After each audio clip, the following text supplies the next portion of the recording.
ఇప్పుడు కేవలం 7999K up to 10 kgs వరకు బరువు తగ్గి అధిక బరువు నుంచి వచ్చే ప్రధాన సమస్యలను దూరం చేసుకోండి. విజయ్ దేవరకొండకు ఎన్ని ఫ్లాప్లు వచ్చినా ఆఫర్స్ క్యూ కడుతూనే ఉన్నాయి. అదేంటో కానీ స్టార్స్ వదిలేసిన కథలు విజయ్కి తెగ నచ్చేస్తున్నాయి.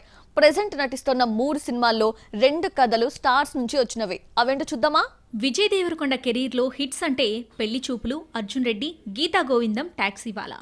12 సినిమాల్లో హీరోగా నటిస్తే 4 మాత్రమే సక్సెస్ అయ్యాయి. 2018లో వచ్చిన టాక్సీవాలా తర్వాత ఇంతవరకు హిట్ చూడలేదు. ఎన్ని ఫ్లాపులు వచ్చినా ఆఫర్స్ పెరుగుతున్నాయే గానీ తగ్గడం లేదు. ప్రస్తుతం గౌతమ్ తిన్ననూరి, సంకృత్యయాన్, కిరణ్ కోలా డైరెక్షన్ లో నటిస్తున్నాడు. గౌతమ్ మూవీ ఆల్రెడీ మొదలు కాగా విజయ్ బర్త్డే సందర్భంగా 2 సినిమాలు అనౌన్స్ చేశారు. Taxiwaala fame Sankrityayan movie periodical action genre లో రూపొందుతోంది. ఈ కథను ముందుగా తమిళ హీరోలు సూర్య, కార్తీలకు వినిపించారట.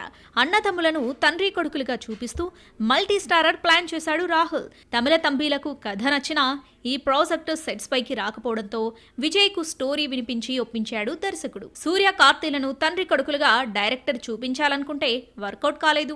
విజయ్ కోసం కథల్లో కొన్ని మార్పులు చేశాడని తెలిసింది. విజయ్ తండ్రి కొడుకులుగా డ్యూయల్ రోల్లో కనిపిస్తాడట. కెరీర్ లో ఫస్ట్ డ్యూయల్ రోల్లోకి అడుగు పెడుతున్నాడు విజయ్. జెర్సీ తర్వాత ఇదే సినిమాను హిందీలో తీసిన గౌతమ్ తిన్ననూరి రామ్ చరణ్ కు కథ వినిపించాడు. స్టోరీ లైన్ నచ్చినా పూర్తి స్క్రిప్ట్ తో హీరోను మెప్పించలేకపోయాడు దర్శకుడు. ఈ ప్రాజెక్టు క్యాన్సిల్ కావడంతో ఇదే కథను విజయ్ కి చెబితే నచ్చి ఓకే చేశాడు. ఇలా విజయ్ నటిస్తున్న 3 సినిమాల్లో 2 రామ్ చరణ్, సూర్య వదిలేసిన కథలే కావడం విశేషం.